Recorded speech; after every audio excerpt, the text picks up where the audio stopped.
Estamos de vuelta con un nuevo capítulo del podcast Simba, esta vez con una invitada súper especial. Tenemos con nosotros a Anita Farfán de Desafío Ambiente, una empresa que me inspira muchísimo. Y para comenzar, Anita, cuéntanos un poquito de ti, quién eres y cómo llegaste a estar aquí sentado hoy. Bueno, muchísimas gracias por la invitación, Pipo. Qué gusto estar contigo entablando una conversación completamente distinta. Bueno, mi nombre, para los que no me conocen, es Anita Farfán, soy directora de Desafío Ambiente.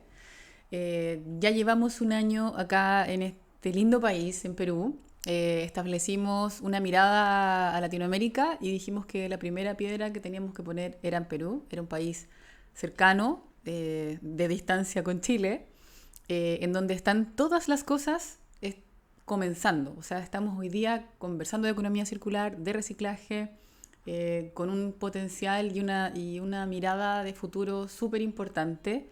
Hay actores relevantes como tú, Gracias por eso. Como Simba en realidad también, porque de ahí nace todo también el llegar acá, de la mano de ustedes con Simba y todo el proyecto que hay detrás y toda la mirada de realmente hacer las cosas y concretar las cosas y hacerlas tangibles. O sea, pasar de la teoría de la economía circular a tangibilizar cómo poder hacerlo y cómo involucrar también a la comunidad, que creo que eso es algo que los destaca por sobre otras empresas que también hacen reciclaje. Y llegamos aquí a Lima porque creemos que hay una oportunidad tremenda de hacer las cosas que estamos haciendo en Chile. Nosotros tomamos el residuo plástico y lo transformamos en productos de mayor valor. Mobiliario, equipamiento, proyectos de infraestructura urbana, remodelación de colegios, parques. Hay un sinfín de cosas que se pueden hacer con el plástico, que la idea es darle una oportunidad que no se vaya al relleno sanitario. Somos una alternativa y ojalá como sustitución eterna de evitar que lleguen al relleno sanitario con un producto de mayor valor, algo que sea potente y que también sea tangible. O sea, así llegamos a Lima y estamos Perfecto. muy emocionados de ver qué más se nos va a desarrollar en el camino. Bueno, vamos a profundizar sobre lo que acabas de dar una pincelada de todo lo que hacen y todo lo que estamos trabajando juntos también. Pero quería empezar hablando de plásticos. O sea, es un tema que se escucha muchísimo, es un tema que a la mayoría de personas creo que le preocupa como en la superficie, ¿no? Saben Ujú. que hay un problema con los plásticos, nos molesta cuando, no sé, vamos a la playa y nos encontramos un pañal flotando o una bolsa flotando, pero realmente, ¿cómo ves tú este problema que ya lo trabajas y lo has Ujú. estudiado ciertamente en estos años? ¿De dónde nace la convicción? Yo creo que detrás de esto hay una gran convicción de que hay que hacer algo y ojalá algo que sea efectivo. ¿Y por qué elegiste trabajar en los plásticos? Buenas preguntas. Son varias preguntas al mismo tiempo. Bueno, como en contexto, yo creería que los plásticos tienen una demonización, un estigma que a mí me da mucha pena que exista, porque cuando tú empiezas a entender la estructura de un plástico, la viabilidad que tiene, el supermaterial que es, te das cuenta que lo que no hemos hecho bien es profundizar o educar respecto a la reutilización de un material como ese. Así lo mismo el cartón, lo mismo el vidrio, pero el plástico en particular está muchísimo más demonizado o se habla muchísimo más en contexto negativo que cualquier otro residuo. Y yo creo que ha sido porque, explotaron las exportaciones, muchos packaging, muchos envases, una política pública que acompañara todo ese crecimiento en distintos países, no solamente en Chile o en Perú, que viniera acompañado de hacernos cargo de todo este packaging que veníamos importando de distintos lugares. El crecimiento económico también lleva a que consumamos más, por lo tanto necesitamos transportar las cosas en elementos plásticos. Y el plástico es el elemento más presente, es el más liviano y es el más útil y fácil de crear y el más barato. Versus trasladar cosas en vidrio o trasladar cosas en cartón, que se moja, que no sé qué. Entonces tiene una resistencia y durabilidad impresionante, y por eso está tan presente en, Claro, en es todo un lo... Es supermaterial un realmente. supermaterial, entonces Así es. nuestra ropa tiene plástico, todo lo que tenemos alrededor tiene plástico, pero hay una connotación negativa y muy negativa porque por mucho tiempo no se hizo nada Y ese es el plástico que anda circulando ahora en el océano, en los bosques, en la calle, porque nadie nunca les dijo a la comunidad o a la gente del día a día, que finalmente ahí llegan los plásticos, que podíamos hacer algo y los podíamos reciclar.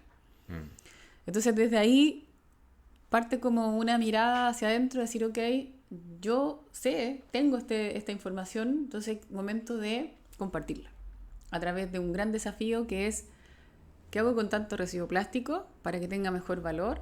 Sacarlo de circulación y dar la noticia de que podemos hacer algo con el plástico y algo que tiene una durabilidad igual a la que tiene el plástico. O sea, muchas veces nos preguntan que cuánto dura, qué garantía podemos entregar.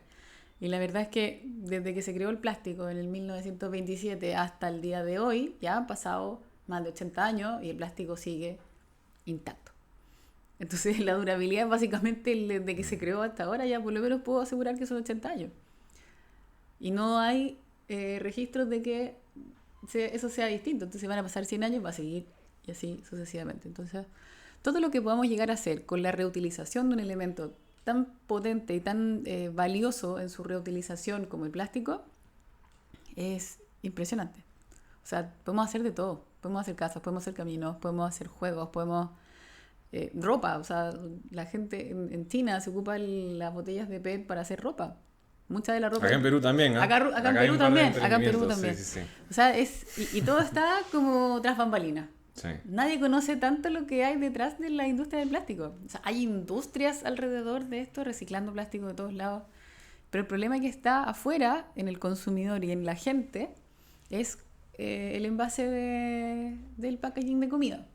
Es que creo que hay un desequilibrio, ¿no? O sea, al final, si tú miras el flujo de los plásticos, es como que entra una cantidad así Claro. y se recicla, no se sabe la cifra exacta, pero se estima entre 10 y 15%, ¿no? Entonces hay un montón de iniciativas, pero lo que es interesante pensar también es, hay un montón de iniciativas que solo están cubriendo el 10 al 15% de lo que se produce, ¿no? Entonces claramente hay un desequilibrio. Y hace un tiempo estaba investigando un poco la problemática y veía que las grandes petroleras, como se vienen los carros eléctricos y el petróleo como combustible está reduciendo, la demanda global se está reduciendo, estaban viendo, bueno, ahora cómo sigo haciendo negocios, cómo sigo creciendo, y estaban invirtiendo en petroquímica para producir más plástico virgen. Entonces al final yo decía, y el artículo lo que decía es, estas 5 petroleras acaban de invertir $40.000 millones en petroquímica para plástico virgen. Y yo decía, ¿y esas mismas cuánto invirtieron en plástico reciclado? Porque mira, estamos en el 15% y el otro 85%. O sea, si toda esa plata se invirtiese en el otro lado, ¿qué podríamos lograr? ¿No? Entonces sí, está esta buena noticia que nos compartes. Al mismo tiempo, en la economía tradicional, convencional, lineal, que es básicamente lo que estoy escribiendo, todavía esa buena noticia como que no ha terminado de llegar, aparentemente. No, absolutamente. Pero claro, va a depender mucho a dónde se dirija este tipo de plástico.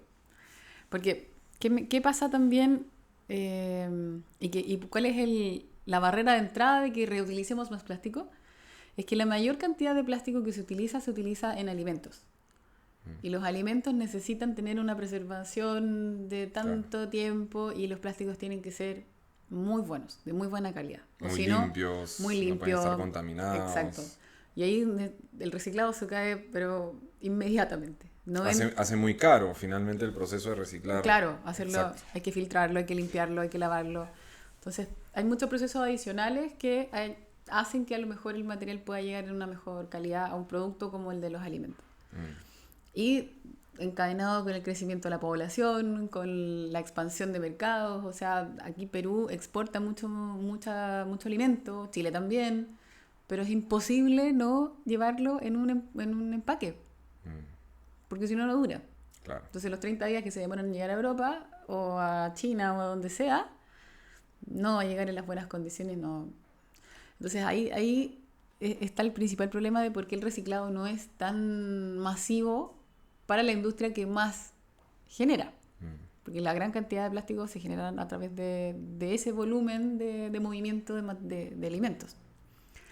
Entonces, si fuera así, si pudiéramos llegar a un lugar en donde los materiales sirvieran para los alimentos, estaríamos conversando otro tipo de cosas. O sea, no sería un problema, básicamente. Tendríamos una salida, y una salida de volumen.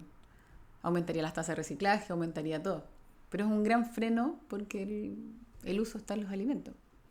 Totalmente. Y un poco pensando en todos los pasos que tienen que ocurrir, porque también hay, o sea, algo que es bien difícil de la economía circular es que como que la economía está pensada en que producimos cosas, ¿no? Las hacemos lo más barato posible, se venden y terminó la historia, ¿no? Y creo que la economía circular lo que dice es no termina la historia, hay más para contar. Y ese más para contar es un reto gigante. Y eso es lo que estamos trabajando juntos, pero sí me gustaría también entender un poquito cómo ves tú ese problema, es decir, el empaque de alimentos, me comí mis galletas, lo tiré, y luego empieza el nuevo desafío del ambiente, justamente. Entonces, ¿cómo ves tú esa problemática y cómo la ves también ya en tu experiencia entre Chile y Perú? ¿No? Porque creo que hay ciertas diferencias, hay ciertos retos comunes, pero también puede haber ciertas diferencias, ¿no? O sea, yo creo que el reto común en Latinoamérica, yo creo que el mundo, es qué hacemos con tanto residuo plástico para volver a retornarlo a un ciclo de vida circular. Desde ahí, cómo diseñamos un envase para que sea potencialmente reciclable en su ciclo de vida. Ha surgido mucho el tema también de los envases biodegradables, que tienen una durabilidad, pero después se degradan en la tierra. Pero yo tengo como una particular resquemor con eso, porque para poder hacer envases biodegradables, tú también necesitas terreno fértil para generar o la cáscara de algo o el orgánico. Claro, viene de plantas, finalmente. Viene de plantas, ¿no? O sea, claro, entonces vamos a destinar. Generalmente viene de plantas. Si llegamos a un minuto de un crecimiento mayor, vamos a destinar acá terreno a biodegradables versus terreno a alimento poblacional. Claro, sería... O sea, ¿cuál es la...? Sería irónico que por resolver un problema ambiental empecemos a depredar la Amazonía para generar bioplástico. Exacto. No debería ocurrir, no pero debería ocurrir. Ya ha pasado antes, ¿no? Pero claro, ya está empezando como esa tendencia de los bioplásticos que me parece buena, pero el costo también es, de repente las soluciones no son tan soluciones como se plantean. Son soluciones en la primera línea, pero hacia atrás tienen un impacto inclusive mucho mayor que seguir siendo reciclado. Entonces, bueno, volviendo al tema de las cosas que estamos compartiendo en Latinoamérica, una es hacernos cargo de los residuos y ayudar a las empresas a hacerlo. Aquí yo creo que si nos volvemos como en contra de todo lo que están haciendo, no lo vamos a lograr porque las empresas no están... tienen que vender, tienen que subir sus números y lo que planteamos nosotros siempre es cómo colaborar con las empresas, cómo los ayudamos a que esto no siga impactando de la forma que está impactando. Y una de las ayudas es el ecodiseño. Es como vemos desde la raíz de donde está generando el envase, cómo el envase puede ser de un plástico 100% reciclable y no un mix de materiales que hace que sea irreciclable al final del ciclo. O bien, cómo, independiente que sea irreciclable, encontramos metodologías o tecnologías que permitan recircularlo en algo que probablemente no sea esto, sino que sea otro material u otro producto. Y ahí también es como la parte de I+D, de buscar qué hacemos. Una fibra de aislación, una tela de PET, ropa, textiles, mobiliario. Ahí, esa es como la parte más interesante pero que también amerita grandes desarrollos. Y respecto como a la normativa de Chile y Perú, que también eso es algo que nos une de alguna forma. Bueno, a Chile lo acompaña hoy día una ley que obliga un poco a las empresas a hacerse cargo de sus residuos, que esa es la ley REP, de responsabilidad extendida al productor. Y pone metas y nos moviliza a todos para que logremos que la empresa, que es la que tiene la meta, pueda cumplir, porque a todos nos sirve que cumpla. Acelera un negocio hacia atrás, genera innovación, todos salimos a buscar soluciones o innovaciones que hagan que estas empresas puedan cumplir sus metas.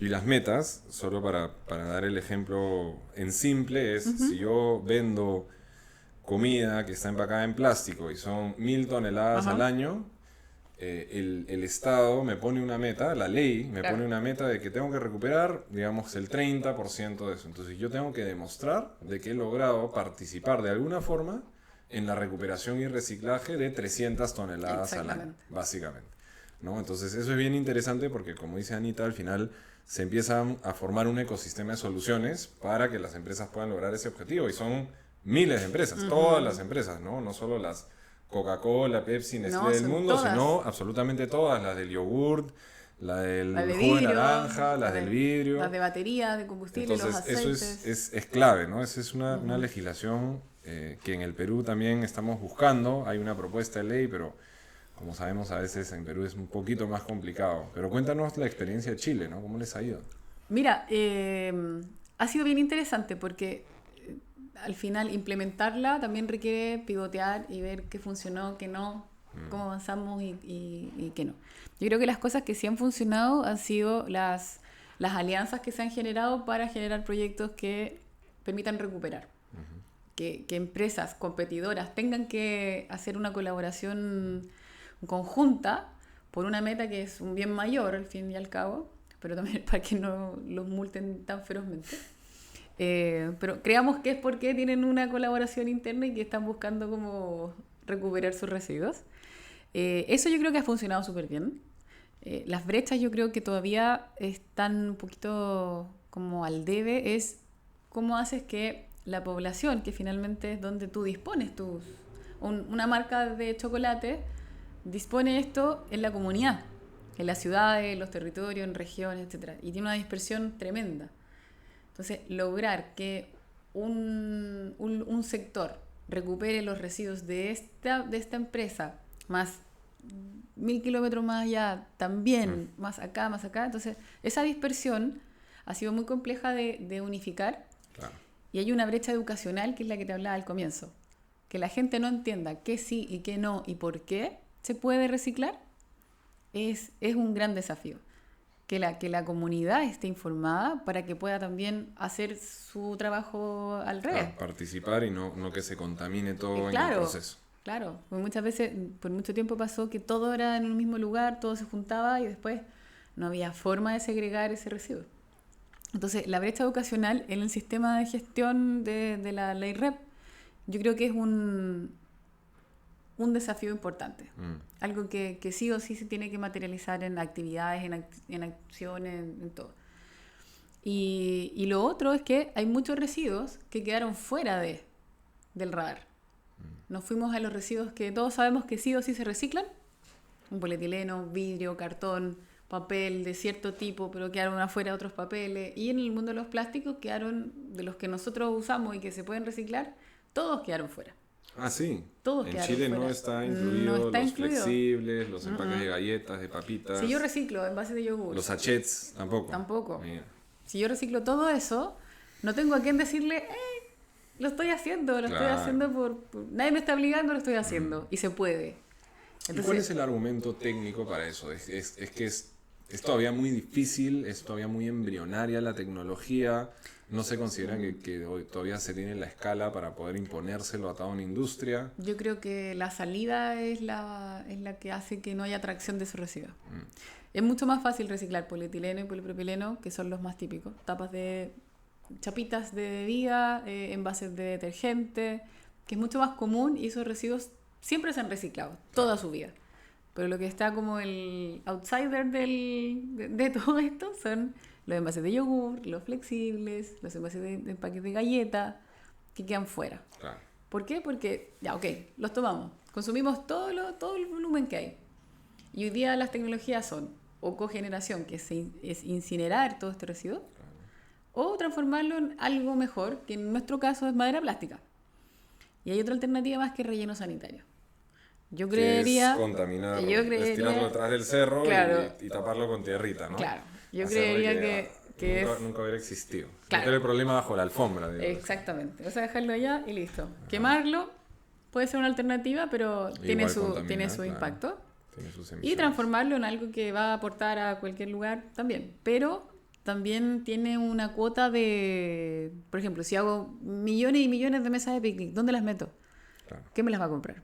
Entonces hay un mercado todavía en desarrollo y de alguna forma como concientizándose de que hay mucho residuo que hay que dar salida y que tiene que dirigirse a algún mercado potencial. Construcción, inmobiliaria, colegio. Pero no alcanzas a dar la vuelta con tanto residuo que hay. O sea, es mucho más el residuo que el potencial de salida que hay en el mercado.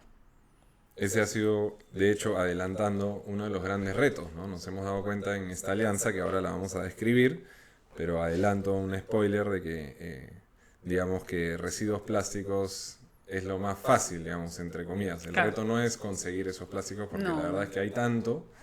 El reto es realmente encontrarle, como dijiste, una salida, encontrar a alguien que compre ese producto resultante. Pero antes de entrar a ese detalle, porque ahí hay mucho que conversar, mencionaste la madera plástica, ¿no? Entonces, mencionabas que encontraste este problema y tenías esta idea de que, oye, sí se puede hacer algo con el plástico es un material fantástico y eso lo convertiste a hoy día, bueno, el principal producto de Desafío Ambiente es la madera plástica, pero quería igual retroceder un poquito a cómo llegaste tú a esto, o sea, tu historia, como para decir, porque al final tú podrías haberte dedicado a vender gaseosas o a organizar algo de teatro, pero ¿en qué momento dijiste, ok, ¿y por qué te dedicaste tú por qué te metiste tú a esto y cómo llegaste finalmente a la madera plástica, ¿no? Sí, yo creo que, no sé si te pasará a ti, pero yo creo que uno nace con este bichito de querer hacer cosas, de este sentimiento por el planeta que como profesionales podemos hacer algo. Yo trabajé mucho tiempo en corporativos, en varias empresas, y esto empezó como a tomar fuerza en mí. O sea, ¿cómo puedo estar destinando mi tiempo aquí a, no sé, cosas que no me hacen sentido, cosas que no me despiertan una emoción? Y fui encontrando este camino en la sustentabilidad, en el reciclaje, en el ecodiseño, en todo esto que estaba como recién despertando en Chile. ¿Qué año estamos hablando más o menos? 2015. Ok. No, yo creo que esto es mucho más atrás en todo caso, pero en 2015 fue como mi despertar y dije, ya, yo no puedo seguir contratada en esta empresa porque me estoy frustrando. No estoy haciendo lo que yo realmente creo que puedo, donde sí puedo aportar. Me están pagando por un sueldo y una pega que es una transacción, básicamente. Una chamba. Una chamba. Te estamos peruanizando. Sí, estaba chambeando. Hasta el 2015 estaba chambeando en una empresa. Y después empezó a despertar esto en mí. Y dije, no puede ser. Pasa que, bueno, fallece mi mamá, ella deja una herencia, y yo digo, ok, ¿qué hago? Y me puse a invertir en ciertas cosas, y una de las cosas que hice fue apostar por el reciclaje. Y dije, bueno, hay tanta basura, que ¿cómo no va a haber algo que se puede hacer? Y aparece esta conversación de la ley REP en el 2015. Estamos hablando 10 años atrás. Y yo digo, interesante, porque si es una ley, yo tengo que estar preparada para cuando la ley se ponga en vigencia. Tengo que aguantar todo ese tiempo, por eso te digo que uno tiene que estar como muy dispuesta a los sacrificios y apostar. Y la valentía. No sabes si va a salir y no sabes cuándo va a salir. No sabes cuándo va a pero salir. Dices, esto tiene que salir, digamos. Sí, como que se decreta que va a salir. Así es. Y fue una apuesta que hice en 2015, 2017, 2020, fue la pandemia. Nosotros pasamos un estallido social además. Entonces yo dije, esto se pudrió, no lo voy a lograr. 2021 entra en vigencia la ley REP. Y de ahí en adelante empezó a surgir todo un ecosistema de necesidades. Empresas que antes nunca se habían preguntado qué podían hacer con sus residuos empezaron a tocar la puerta, la desesperación de poder llegar con un sello en su envase. Un sinfín de cosas que empezaron a ocurrir. Innovaciones, nuevos negocios, la competencia, antes íbamos más o menos solo. Entonces, la ley hizo que se desarrollara un mercado de economía circular súper importante, que hoy día rige incluso lo que se está haciendo en cada una de las empresas. Antes, yo te hablo del 2015, ni se hablaba de economía circular, no existía, y era como una moda, algo como que podía ser, pero no era algo que estuviera tangible. Sí, claro. Y de hecho en la mañana conversaba con una amiga, ahora hay gerencias de economía circular. Increíble. Está el gerente de economía circular y nuevos proyectos, están los encargados de proyectos circulares, está innovaciones circulares, entonces se ha desarrollado todo un mundo a través de una normativa que lo único que hace es beneficiar al planeta al final. El final es eso, o sea... Pero sí quiero agregar que eso es en Chile, porque en Perú es en Chile. Hasta ahora no lo he visto. Ahora, no. Ahí creo que ustedes pero yo creo que ahí hay una oportunidad. Pero es cuestión de tiempo. Sí, yo creo que nosotros hacemos que ustedes nos pasen las lecciones aprendidas. Claro, y las mejoras. Los datos. Sí. Y de ahí el Perú ve a ver cómo le fue. Pero acá en Perú me ha sorprendido Me el interés que existe, incluso en política pública, de aprender. Porque podría ni siquiera estar la sensación o el ánimo de... pero existe. Y eso es un súper buen indicador. Y con la experiencia chilena, que creo que ha funcionado, tiene sus cosas, sus brechas y que hay que mejorar, pero sí creo que ha funcionado. O sea, ha instalado por lo menos en las conversaciones la economía circular y el reciclaje. Y la inversión, ¿no? En Y la Chile inversión. se ve inversiones importantes, Exacto. plantas grandes que están empezando a salir, emprendimientos múltiples, De todo. ¿no? Entonces, O sea, hay fondos dedicados a toda esta temática. Increíble. Hay financiamiento verde, hay infraestructura asociada a todo este tema. Entonces, de verdad que es un desarrollo y además es una ruta que creo que es la que hay que seguir. sí, claro. Bueno, hay algunos que no lo creen así, pero creo que esta es la ruta que hay que seguir y en la que nos va a ayudar a todos, finalmente. Sí, claro. En realidad es urgente, creo que podemos estar de acuerdo en eso. Incluso los que no están de acuerdo en el cómo, espero que estén de acuerdo en que tenemos un problema. Es como, tienes que ir a cualquier lugar del Perú para entender eso, ¿no? Uno se va a los lugares más remotos y ahí está la contaminación de plásticos. Entonces, lo que tenemos es hacer que pase, ¿no? Y ahí creo que el emprendimiento, o sea, hay muchos, los hayques, ¿no? Hay que reciclar, hay que reducir la contaminación, pero ¿cómo hacemos eso, no? Yo encuentro que el emprendimiento es un vehículo muy poderoso para hacer que ese hay que se convierta en un cómo. ¿Cómo hacemos que eso pase? Entonces cuéntanos un poquito cómo pasaste de, oye, se viene esta ola, encuentras esta solución de la madera plástica y otras que fuiste explorando, pero cómo hiciste que esa ola y esa intuición y esa primera inversión se convierta en una empresa finalmente, ¿no? Sí, yo creo que esa fue la parte más difícil. Creo que sigo en esa... Seguimos descubriendo. Bienvenida al club, sí. Seguimos descubriendo. Creo que emprender es una carrera. O sea, creo que aunque estudies ingeniería comercial, ingeniería civil, emprender es algo completamente distinto. Es casi que una decisión de vida que te lleva a sacrificar ciertas cosas que también son personales. Y por eso te hablaba de que yo creo que esto habita en ciertas personas. A veces cuando alguien me dice, oye, quiero emprender, y yo digo, oye, no sé, no te lo recomiendo, ¿cachai? Sí, Porque sí. no. Claro. Porque de verdad todos tenemos perfiles distintos. Hay personas que les gusta lo que ganar un sueldo y hacer una transacción y listo. Yo no. Yo prefiero lo complicado, lo que me va a desafiar constantemente, donde sí puedo hacer un aporte. Y eso me llevó a aventurarme. Decir, ok, esto es...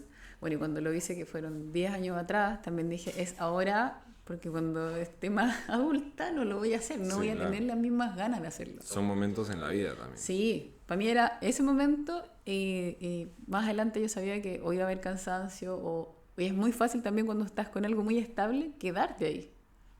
Porque lo estable es lo que más nos ayuda. Estás cómoda, sí. vas ganando más, ascendiendo de repente. Claro. Sí. Pero yo siempre sentí que esa no era mi ruta, que tenía que hacer mi propio camino. Y la industria donde estaba tampoco me estaba dando estas ventajas o estos espacios. Entonces, de porfiada también dije, tengo que crearme yo mi propio escenario para poder hacer lo que yo creo que va a aportar de mejor forma. Y así surge como toda esta aventura, que ha sido una aventura de altos y bajos. Nunca ha sido fácil. Yo no conozco un año que haya sido fácil. Nunca, jamás. Pero... Ya llegará, espero que ya llegue. Claro, algún día. ¿no? Sigamos. Y en ese seguir, pasar los años. Esa es la zanahoria que nos ponemos adelante para seguir. Algún día va a ser fácil, nunca llega, pero no importa. Sí. Igual es gratificante, ¿no? Yo creo que eso es lo que me mueve, que sea gratificante. Claro. Que a mí me alimenta otro tipo de cosas, no me alimenta el dinero, o sea, ayuda claramente para poder seguir haciendo esto, para que te haga feliz, al final es eso. Chara del equipo de Simba habla del salario emocional. Hay un salario emocional, o sea, que es importante también. Para los que nos escuchan, no siempre nos pagamos los sueldos que corresponden. No. Tenemos que inventarnos conceptos para compensarnos de otras maneras, ¿viste? Generalmente los emprendedores en las cabezas, yo creo que tienen un rol gerencial, pero es distinto a una gerencia de otro tipo. Claro. Y muchas veces somos todo. la operaria, la secretaria, el gerente, el que viaja, el CEO, es todo. O sea, tiene una diversificación de roles el cargo en sí. Y que además te vas haciendo experto en ciertas cosas, pues te das cuenta que sí eres, para qué sí eres buena y para qué cosas no eres buena. Eso también tiene que ver con tu trayectoria, con el camino, con... Y aprender muchas veces lo que no sabes en el camino, ¿no? Exacto. Como sea. Y a veces de los errores. Hay que ser emprendedor y aprendedor también, porque sí, si no, absolutamente. porque los retos que te lanza esto son variados y la universidad no te preparó No. y la vida muchas veces tampoco. Entonces, No, sí, esto. ese es lo bonito también. Es una invitación un poco forzosa a aprender. No, y también conocer mucha gente. Conocer También. de temáticas distintas, conocer de cosas que no estaban en tu visual. Y te metes a un terreno con gente distinta, no sé, de repente un abogado te sirven cosas que no tenías pensado que en algún minuto te iba a necesitar un abogado. Claro. Y de repente te encuentras con alguien que ya conocías y ok, te conocí en el momento preciso, ahora sí necesito de esto. Y ese como salario emocional también le pega a la otra parte y si hacen match, nos ayudamos todos entre los que sabemos cómo se vive esto. Bueno, es como ese dicho de que se necesita una tribu para criar un niño. Dicen que es un dicho africano. Ya. Voy a darlo por cierto. Yo creo que se necesita una tribu para crear un emprendimiento, ¿no? Absolutamente. El equipo. Yo siempre digo que esa historia del emprendedor héroe realmente no existe, ¿no? O sea, detrás de cualquier emprendimiento hay un equipo, pero un equipo extendido, que el abogado, que el contador, que tu mamá, Que los familiares. que te bancó, que tu hermana que te llevó a tu reunión para tu primera reunión con un cliente. Sí. O sea, siempre hay una serie de personas que dan apoyo, ¿no? Que yo también le digo a emprendedores que recién empiezan es, oye, anda construyendo tu tribu de soporte, ¿no?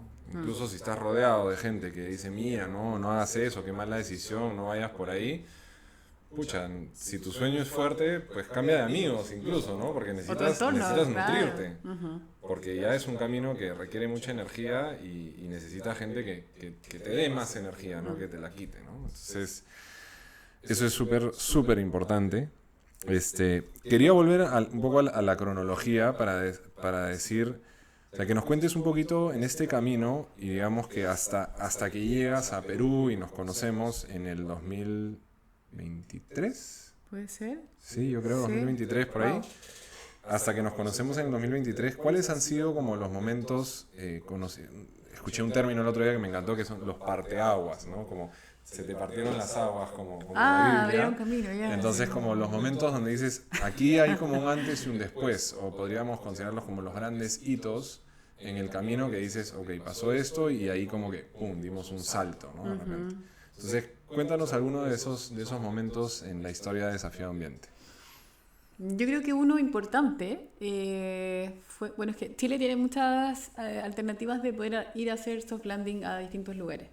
Yo tomé una de esas alternativas y me fui a Miami. Yo creo que ese fue un abre aguas. Y desde el punto de vista que yo al momento en que lo hice no había salido del país ni a mirar inversión, ni a ver cómo funcionaban los ecosistemas internacionales, nada, cero. Solo fui a ver si podíamos hacer algo, expandir, etc. Y cuando llego a Miami me encuentro con un ecosistema de emprendimiento e innovación, pero tremendo, brutal. O sea, tú te sentabas con una persona y la persona estaba dispuesta a decirte, o sea, ¿cuánto dinero es lo que necesitas? Preséntame tu pitch real, porque muchas veces te dicen, preséntame el pitch un minuto. Y ahí de verdad era real. Te sentabas en una conferencia. Te dan el cheque, toma. Súper fácil. Cosa que en Perú, pues en Cosa Chile que en Perú, en Chile es muy difícil. Imposible. Hay muchas desconfianzas. Aquí era mentalidades de negocio. Claro. Muy de mentalidad de negocio. Y que en ese minuto dije, no nos preparan para venir acá, para poder decir, ok, oye, aquí hay un mundazo donde puedo recoger distintos tipos de cosas, distintos conocimientos. Y volví como con un mindset distinto. Dije, aquí hay oportunidad. O sea, estoy puro perdiendo el tiempo. Claro, estoy pensando Estoy en este pensando, tamaño y en ajá. los potenciales de este. Exacto. Entonces dije, wow, ya. Eso pasa, sí. Sí, fue brutal. Y dije, ok, tengo que empezar a mirar afuera.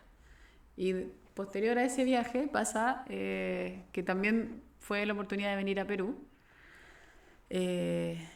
Y también mirar con otra lupa las cosas, porque no necesariamente necesitaba estar tan adelantada en el tiempo, sino que a lo mejor necesitaba que toda mi expertise y todo el know-how que existe pudiera estar a disposición de un lugar en que no estaba tan desarrollado el mercado en donde yo ya estaba en Chile. Y de ahí se ve Perú como una oportunidad. Pero fue una forma de verlo de forma distinta.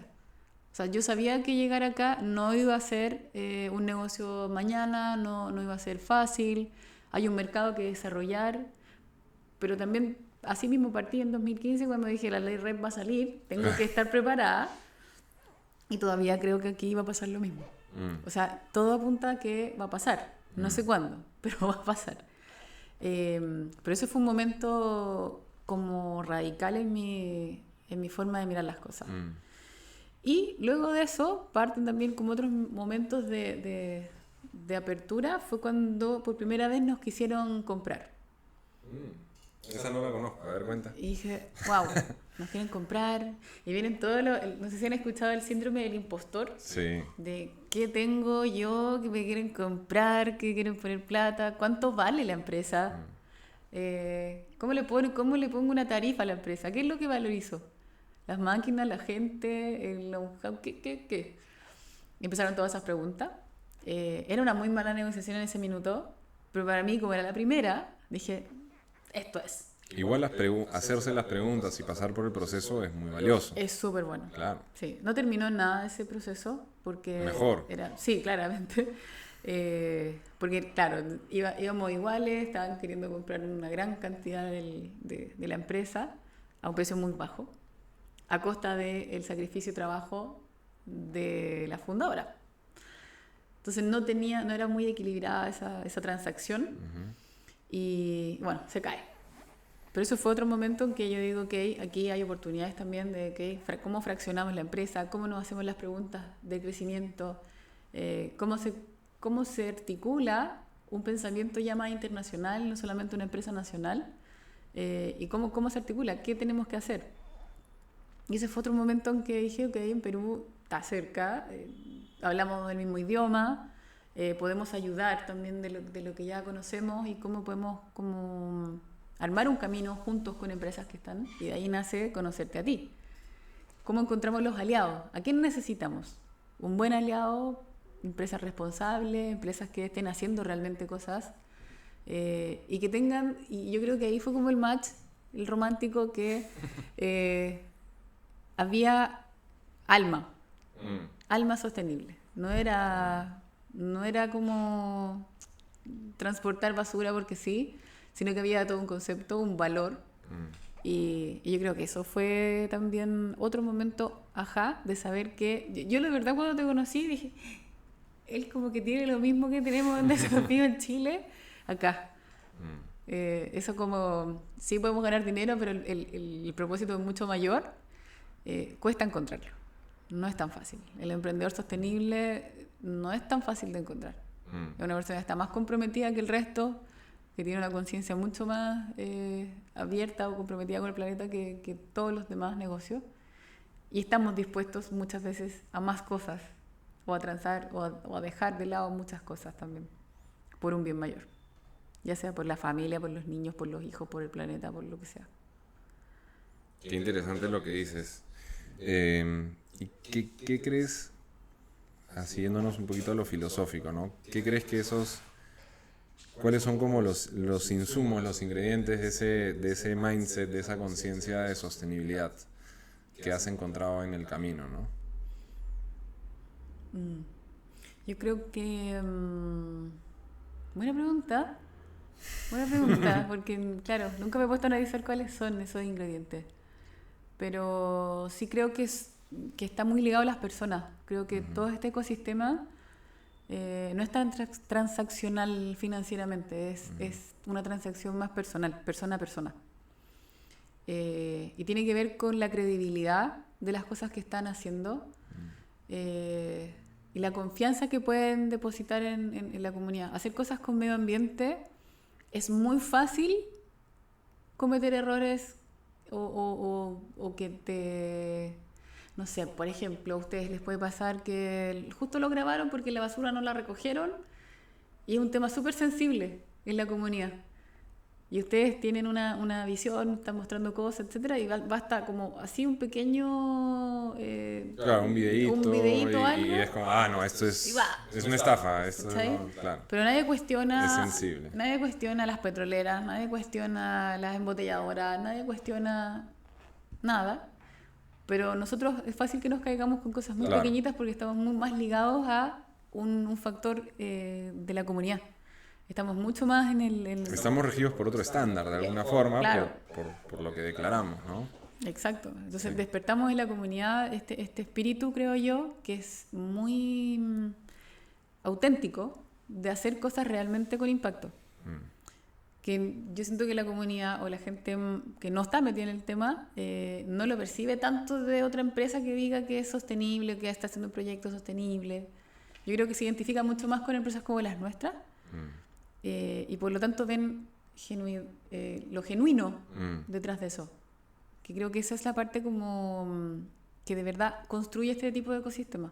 Las confianzas sobre todo en lo que estamos haciendo y que es real. No es una pantalla que mostramos, ¿no? Así como, y nos esforzamos porque sea real. O sea, me encantaría hacer varias cosas que no tuviera que hacer porque me salen mucho más baratas. Y eso la gente muchas veces no lo sabe. Sí, claro. Hacer las cosas bien en este rubro es caro. Es muy caro. Pero también el costo de no hacerlas bien es dejar de existir, dejar de tener credibilidad, dejar de que la comunidad ya no confíe en lo que realmente estamos haciendo. Porque es muy fácil empezar a desconfiar. Sí, es a veces una realidad más que una mentalidad, porque creo que mucho ocurre no desde el conocimiento, sino desde la inconsciencia casi explotativa, ¿no? O sea, es más fácil que alguien haga el trabajo sin una remuneración adecuada, es más fácil que los residuos, aquí en el Perú ha habido varios casos, terminen en un río, porque bueno, pues el río no te cobra por llevárselos, ¿no? Entonces, exploto ese ecosistema para beneficio propio, ¿no? Y eso es difícil, y eso es difícil para este tipo de emprendimientos porque el valor ecosistémico de lo que estamos haciendo a veces no está reflejado en nuestro estado de ganancias y pérdidas, ¿no? Lamentablemente. Y ese es uno de los grandes retos, yo creo, de hacer este tipo de emprendimientos que buscan cambiar ciertos paradigmas. Esos paradigmas muchas veces tienen una realidad financiera, la economía lineal tiene el sistema económico ha sido diseñado para que ese tipo de proyectos y ese tipo de movimientos económicos sean súper exitosos, porque no incorporan todo lo que cuesta realmente hacer las cosas bien, como dices tú, ¿no? Claro que sí. Y ahí cuando bueno, nos conocemos en Lima, ustedes estaban buscando, bueno, cómo aterrizo en este país interesante, vecino y complejo, que es el Perú. Sí. Yo ahí quiero contar un poco nuestra parte de la historia, porque nosotros en el mundo de la gestión de los residuos, efectivamente hay ciertos plásticos que convencionalmente, o sea, ya haciendo un poco un doble clic en los plásticos, está el plástico PET, que más o menos que todo el mundo sabe que se puede reciclar, y ciertos tipos de plásticos donde ya se encuentra un mercado.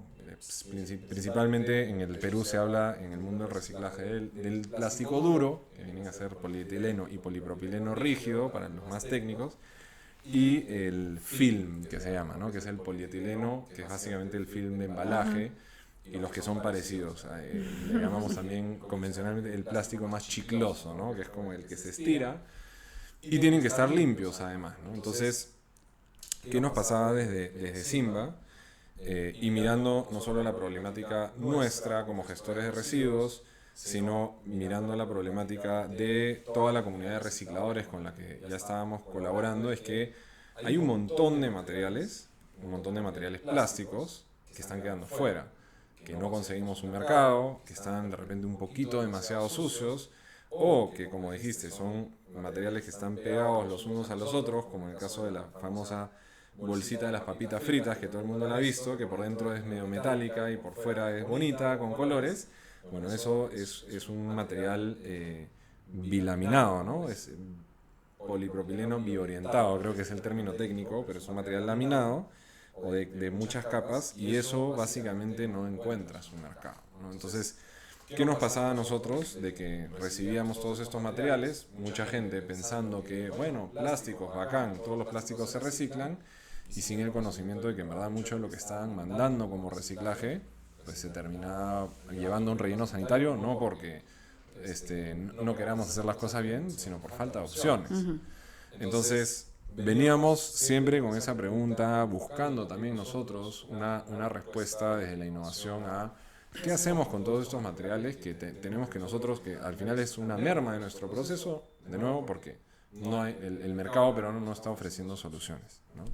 Y ahí es donde aparecen ustedes y nos dicen, oye, no, pero si nosotros, este tipo, sí, esto también, sí, esto también, y al final era como que a nosotros también se nos apareció una opción súper interesante de decir, wow, o sea, realmente todo esto que nos vienen diciendo por años no se puede, estos plásticos no, es casi imposible, no hay viabilidad económica, no hay viabilidad técnica, ustedes ya venían con una experiencia de darle una solución, ¿no? Entonces, ahí dijimos, bueno, ahora está el cómo, ¿no? Hay que encontrar la fórmula de cómo, bueno, ustedes tenían su... Porque al final estos negocios, el nuestro y el de ustedes, son negocios industriales, realmente. O sea, estamos hablando de plantas, ¿no? No es un app en el cual cargas tu empaque plástico y el problema resuelto, ¿no? No los podemos... Siempre digo que el día que se pueda mandar residuos por mail a la nube, nuestra chamba va a ser más fácil. Yo hasta ahora no veo que eso vaya a pasar. Así que así la vivimos nosotros un poco. Cuéntanos un poco cómo la viste tú también, ¿no? Súper parecido. O sea, necesitábamos... en Chile tenemos varios colaboradores que tienen una figura muy parecida a la de ustedes, que son recicladores de muchos residuos. Y también tenían el problema de qué hacemos con esto. Entonces necesitábamos un abastecimiento de materiales y ustedes cumplían todo el perfil. Y el principal era que estaban haciendo las cosas de verdad. Y eso creo yo que fue como el match. Dijimos, aquí hay profesionales de verdad haciendo las cosas bien. Y eso a nosotros nos dio mucha confianza de llegar a un país desconocido sin saber nada, de encontrar las diferencias culturales que existen. O sea, a pesar de que somos habla hispana, tenemos culturalmente cosas muy distintas. Sí, claro. Las formas de resolver, de enfrentarnos a los problemas. Hay cosas muy distintas entre ambos países. Y encontrar como una empresa que estuviera hablando el mismo idioma, literal, el idioma como sostenible, más allá del hispano, fue, pero una luz en el camino. Dijimos, ok, aquí hay una oportunidad, hagamos sinergia, la oportunidad existe, las empresas están necesitando esto, entonces hagámoslo. Y así como en el 2015 yo decía, tengo que probar ahora, en Perú fue lo mismo. Hay que probar, hay que pivotear, y como toda decisión tienes un camino al éxito, un camino al fracaso en el peor escenario, pero siempre hay un intermedio. Siempre el fracaso es como inevitable también. Absoluto, claro. Y significa que estás intentando cosas y estás innovando, ¿no? Así que realmente es como parte del aprender, del emprender, es como abrazar el fracaso, ¿no? Abrazar el fracaso, sí. Y convertirlo en, o sea, seguir hacia adelante y que cada fracaso te haga ser más resiliente y hacer las cosas mejor, realmente, ¿no? Sí, absolutamente. Pero así fue para nosotras. O sea, encontrarlo a ustedes fue tener como una ¿cómo se dice? Como una cuota de confianza de que las cosas estaban pasando. Claro. Que no era solo teoría, que no era como un sentimiento visceral de que en Perú sí se estaba hablando de esto, sino que sí, es real. Lo están haciendo, lo están llevando a cabo, con todas las problemáticas que implica, sin normativa además. Entonces esa capacidad de voluntariedad que tenían ustedes de hacer las cosas bien sin que una normativa se los exigiera, para nosotras fue, ok, aquí hay algo importante. Es interesante cuando yo me pongo en la cabeza de las personas que pueden estar escuchándonos, ¿no? Y dicen, no, que hacen las cosas bien. Y eso es como, pero obvio, ¿no? O sea, ¿cómo no lo van a hacer? ¿Cómo no van a hacer las cosas bien? Sí.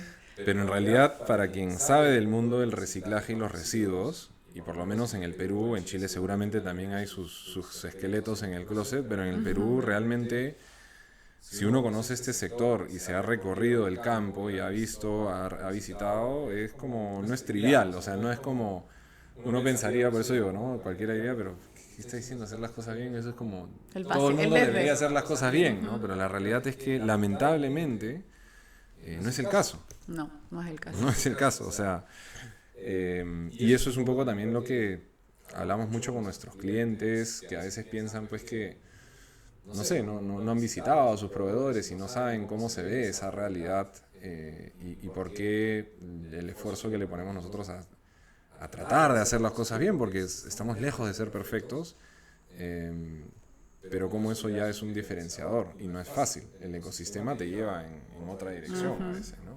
O sea, claro, este ecosistema te lleva a lo fácil, a lo rápido.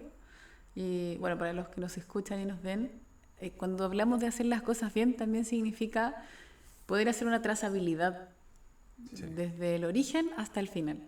Y esa trazabilidad no todas las empresas la pueden certificar o pueden ser como tan transparentes en decir, mi residuo salió de mi casa y terminó acá, el mismo residuo.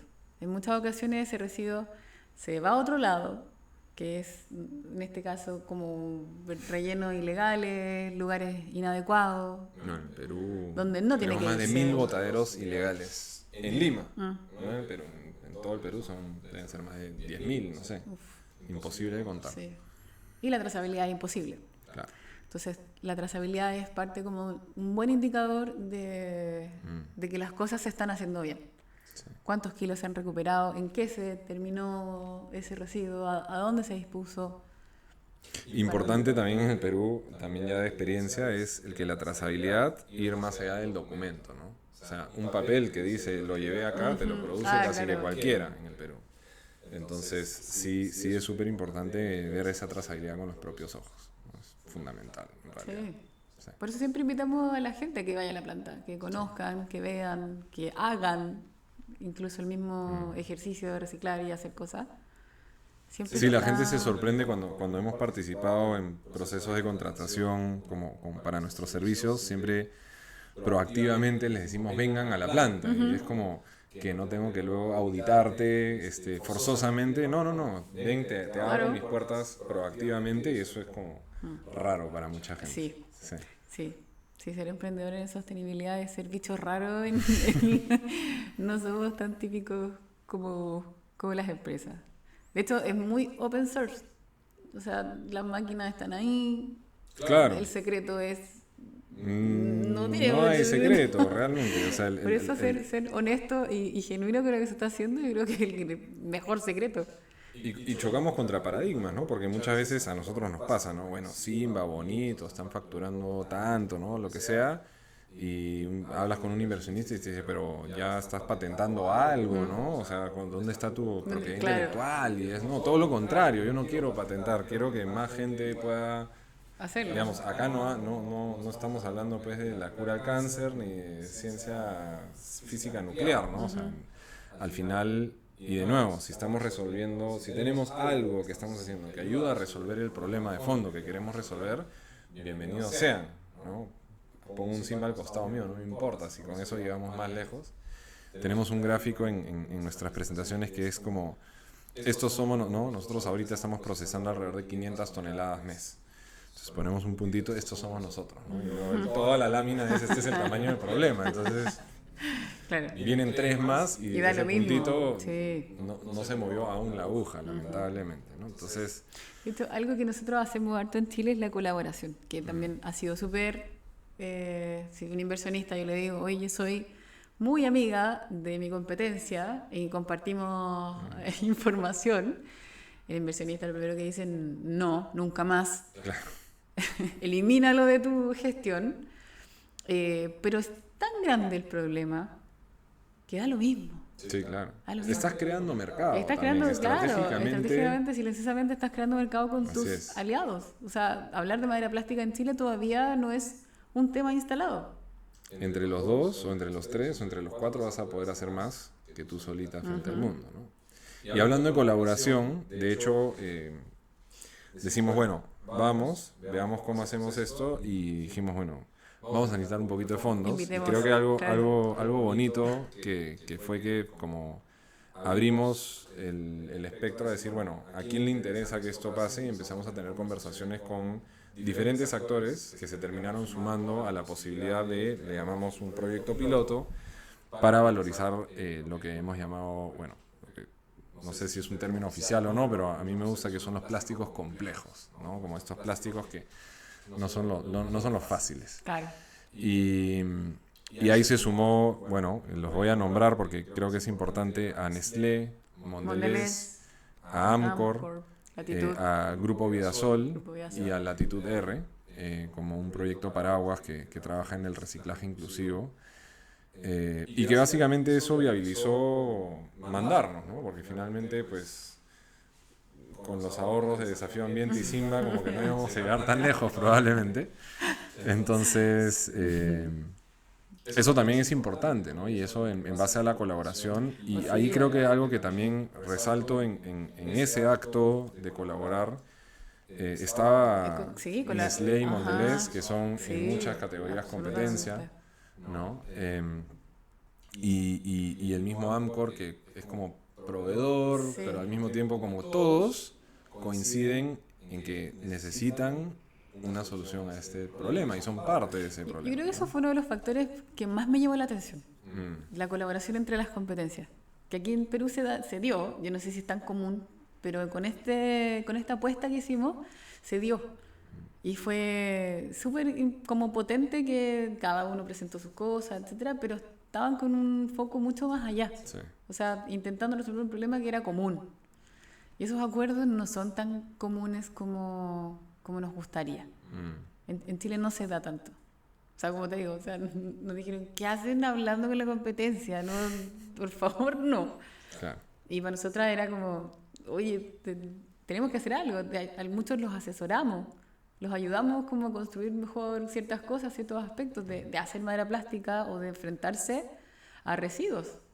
También hay que entender qué es lo que estás metiendo en una máquina, porque si no también tienes otro problema, Sí, un claro. problema técnico. Pero claro, si no preparábamos o ayudábamos a preparar a otras empresas, corríamos el riesgo también de que esas empresas hicieran todo mal y finalmente terminaran matando una buena apuesta de solución. Y esa fue como la mentalidad. O sea, ayudemos a que las cosas se hagan relativamente parecidas, quizás no tan bien, pero similares, para que ninguno tuviera como muchas diferencias con otro. Y de ahí la colaboración.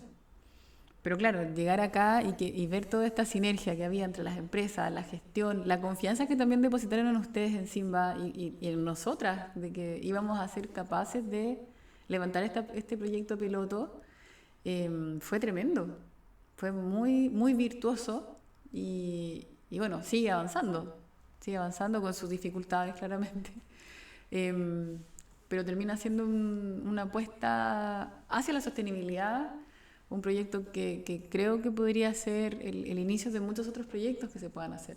A lo mejor ya no con los plásticos complejos, sino que con otro tipo de factores. Hay tanta cosa por hacer. Está el ecodiseño, la implementación de economía circular. Hay todo por hacer. Es todo por hacer. Lo lindo de este sector, yo siempre digo, es, para mí, por lo menos, la experiencia ha sido que no hay un día que me aburro. Mira, estoy acá haciendo un podcast, imagínate. No hay un día que me aburro. Mucho Y los celulares sonando, aquí me suena todo. Sí. Y no hay un día que no aprenda, ¿no? Y eso es bastante estimulante, es bastante gratificante.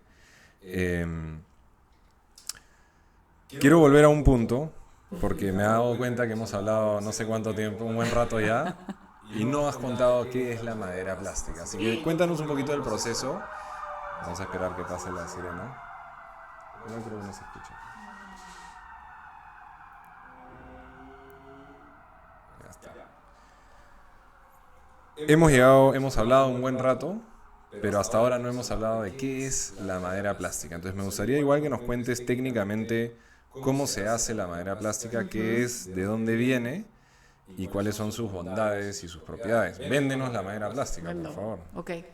A ver, ¿de dónde nace la madera plástica? La madera plástica tiene un nacimiento en Latinoamérica de alguna forma. En Colombia parten las primeras empresas de madera plástica. Eso no sabía, ¿Sí? Interesante. Sí, hay muchas. De hecho, hay políticas públicas relacionadas a la madera plástica que yo creo que eso es algo súper importante de mencionarlo. Y los felicito si es que hay algún como amigo de Colombia escuchándonos. ¿Y qué es lo que apuesta la madera plástica? Es decir, todos estos residuos son en base a un polímero que tiene la capacidad de ser reciclado infinitas veces. ¿Y cómo lo materializamos en algo que no tenga que ser un envase, que no tenga que ser un pellet que vayan a reinsertar en otro producto? O salir un poco del loop de la cadena típica de hacer el mismo producto siempre. ¿Cómo salimos de la caja? ¿Y cómo le damos una usabilidad que tenga otros potenciales en un uso exterior?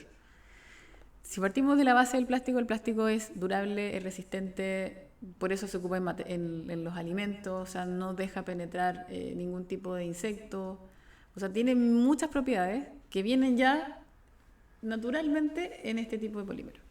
Y la madera plástica se basa principalmente en el 100% en estos polímeros, en bases de distintos tipos de lugares, en bases de comida, en bases de el packaging de las televisores, por ejemplo, las bolsas de, no sé, los envases de cloro, los envases de galletas, un sinfín de rubros que generan plástico.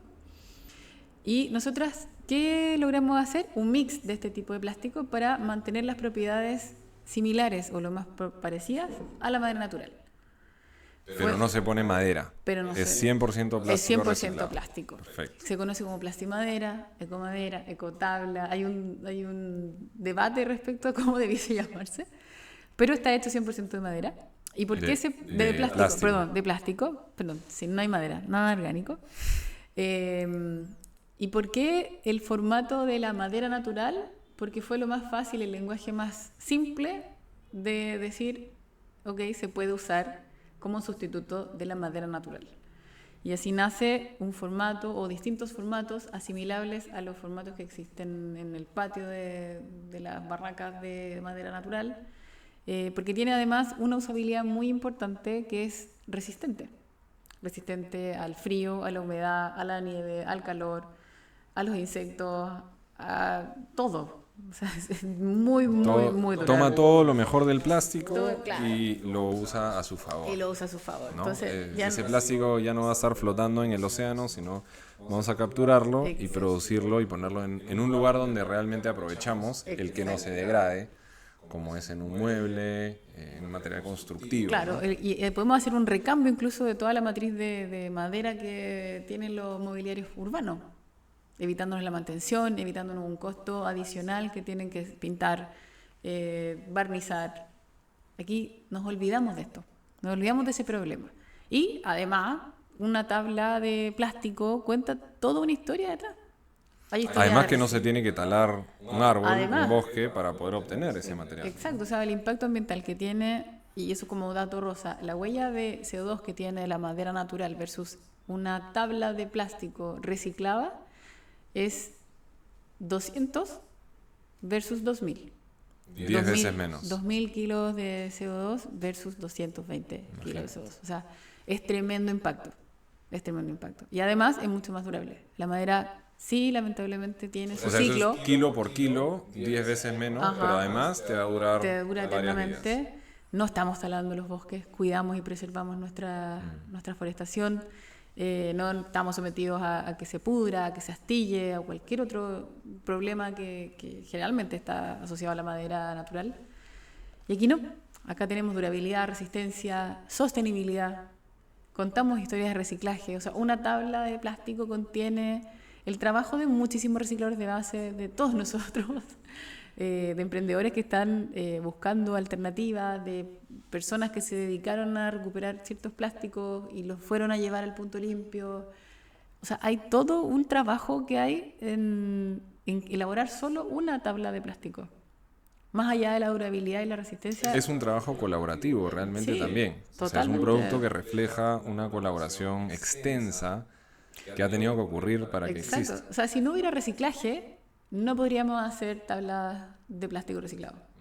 O sea, si toda esa cadena detrás no existiera, no tenemos cómo. Entonces, Y quiero agregar ahí que parte de nuestra alianza y nuestra sinergia es que nosotros tenemos una cadena, una red de proveedores, recicladores de base, pequeños acopiadores, para quienes el despliegue de este proyecto ha significado que materiales que antes ellos podían encontrar, pero que eran merma y los botaban y significaba un problema y un costo para ellos disponer de esos materiales, ya se volvía un ingreso adicional. O sea, no es que ellos Claro. han tenido que salir, es como lo que ya tengo me representa un ingreso adicional.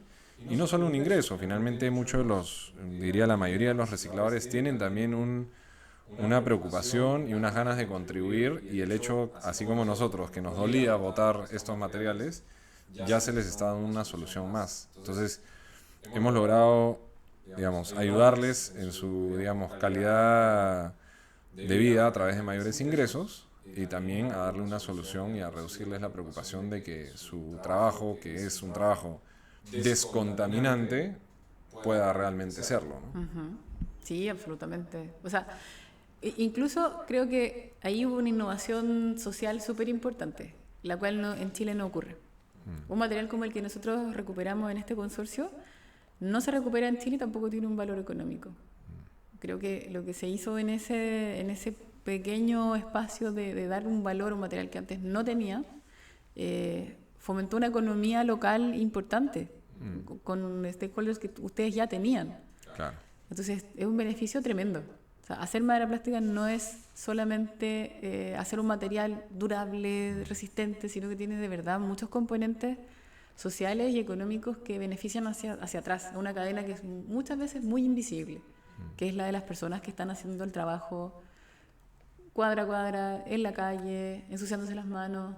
Ellos son los que hacen ese trabajo. Muchas veces nosotros no lo hacemos. A nosotros nos llega ya listo y hay una transacción financiera, pero el trabajo importante es el que se hace abajo, Sí. en la calle.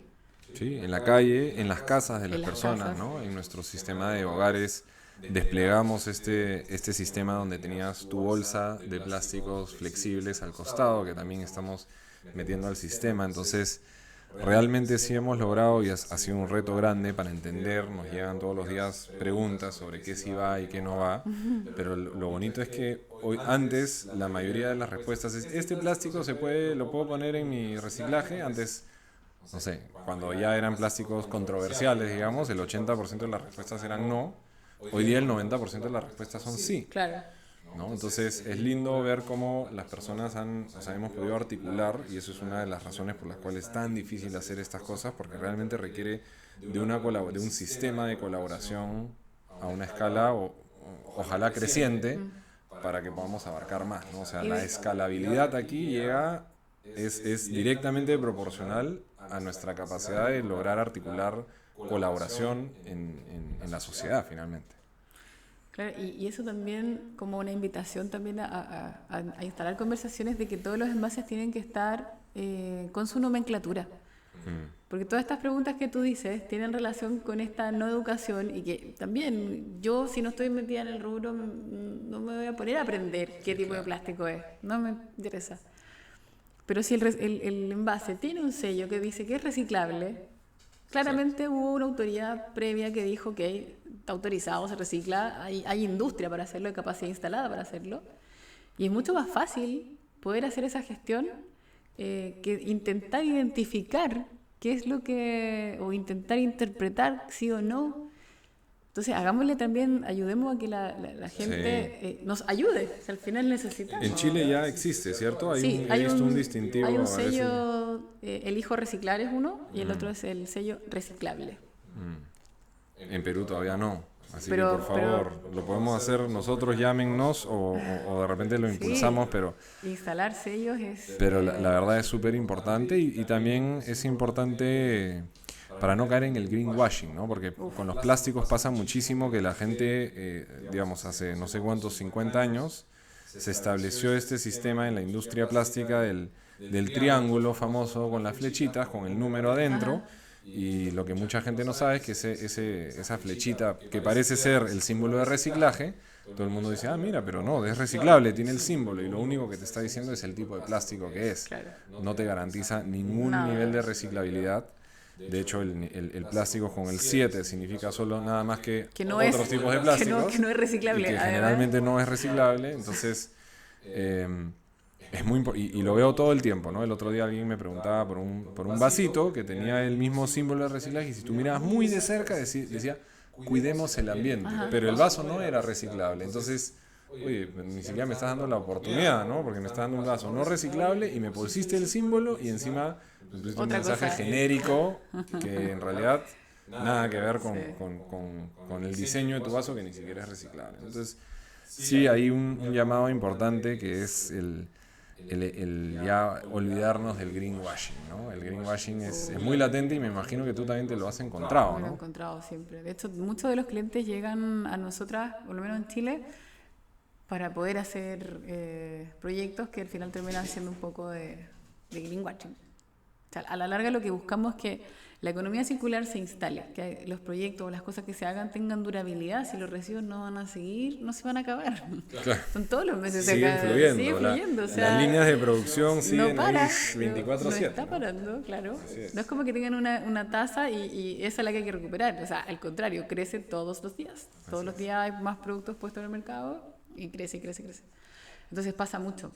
De hecho, hace poco instalaron una normativa para evitar el greenwashing y detectar el greenwashing como una metodología de evitar estos proyectos no confiables o que no tienen trazabilidad al final, porque es mucho. Claro. Y con la implementación de la ley REP era como... O sea, la única forma de hacerlo era el greenwashing. O sea, estamos haciendo cosas, más no hay trazabilidad, por lo tanto, ¿cómo yo sé que esto es de verdad? Entonces, eso se está normando, que ojalá también aquí empiece a pasar, porque si el greenwashing fuera una normativa previa a la ley REP, también sería muy interesante. Hubo una publicación, no quiero equivocarme, pero me parece que fue del Indecopi, que es el ente regulador de protección al consumidor aquí en el Perú, que era como la guía, fue una guía o manual de publicidad ambiental. Y ¿Ya? justamente abordaba estos temas, ¿no? Entonces, hoy día sí hay ciertos mecanismos, pero creo que todavía está muy embrionario y todavía hay muy poco conocimiento. Entonces, yo creo que nos venden gato por liebre todos los días. Y eso es parte del camino de lo que tenemos que superar. Claramente. ¿No? Y es súper difícil identificarlo Sí. también. Sí, igual a veces sí te digo que es como a veces sentimos que falta tanto que lo poco que se está haciendo también quiere celebrarlo, ¿no? Entonces, y las buenas intenciones. Y muchas veces yo creo que la gente cae en greenwashing como pensando realmente que sí está haciendo algo que vale la pena y tal. Entonces, es una línea que hay que navegar y también es un estadio, ¿no? O sea, en la Unión Europea se ha regulado el greenwashing porque ya transitaron ciertos periodos donde se dieron cuenta y se empezaron a cuestionar ciertas cosas. Y creo que lo que nos toca hoy a nosotros es construir sobre esas experiencias para que el camino sea pues más acelerado, ¿no? La curva de aprendizaje pues tienes una curvita, ¿no? No la gran curva. No, claro, no hay que cometer los mismos errores. Sí.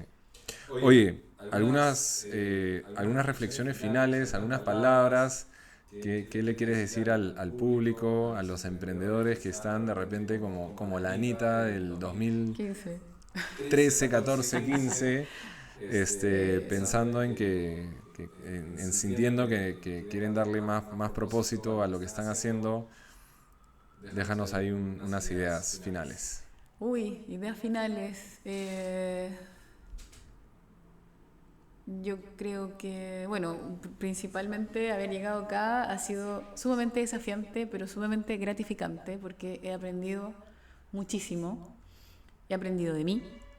Creo que esa es una de las cosas más importantes de emprender, de hacerse siempre este autocuestionamiento, decir, voy por aquí, me siento bien, no, sí, por aquí sigo, aquí sí me hace sentido, estoy feliz acá, aunque no gane plata. A veces la plata no lo es todo, depende mucho del propósito que tengamos, y estar dispuesto también a hacer los sacrificios que queramos y que no nos vayan a hacer daño al final. Hay límites también en los sacrificios que uno hace. Emprender en la sostenibilidad creo que también requiere de harta valentía y harto foco en cuál es el plan mayor. O sea, aquí lo que estamos haciendo probablemente todos es cuidar el único lugar que tenemos para habitar, básicamente. Y muchas veces se entiende como algo muy poético, algo que está muy como romantizado, pero es real. El cambio climático es real, la contaminación atmosférica es real. No hay tanto terreno para dejar tanta basura, los rellenos sanitarios son un problema. Y encontrar alternativas y soluciones es la gran invitación que yo creo que hay que hacer. O sea, innovar en desarrollo, innovar en tecnología, innovar en gestión, innovar en política pública y mirar afuera. Nunca quedarse con lo que está aquí adelante. Adelante siempre es muy difícil ver. Hay que alejarse muchas veces, mirar la perspectiva completa y desde ahí también tomar decisiones para ver dónde encaja mejor cualquier tipo de proyecto que se les ocurra, de innovación, de política, de lo que sea.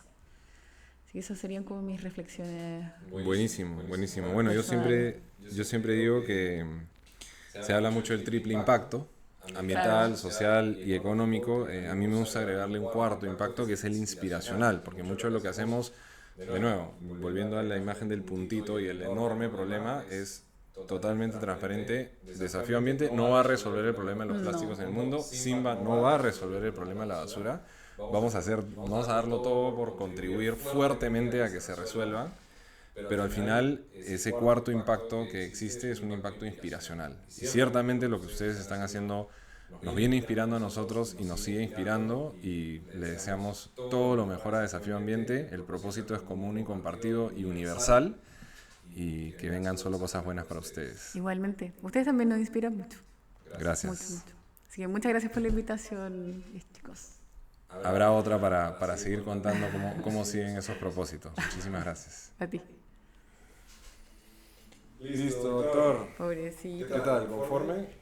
¿Te aburriste mucho? Largo, ¿no? Adivinen cuánto sigo.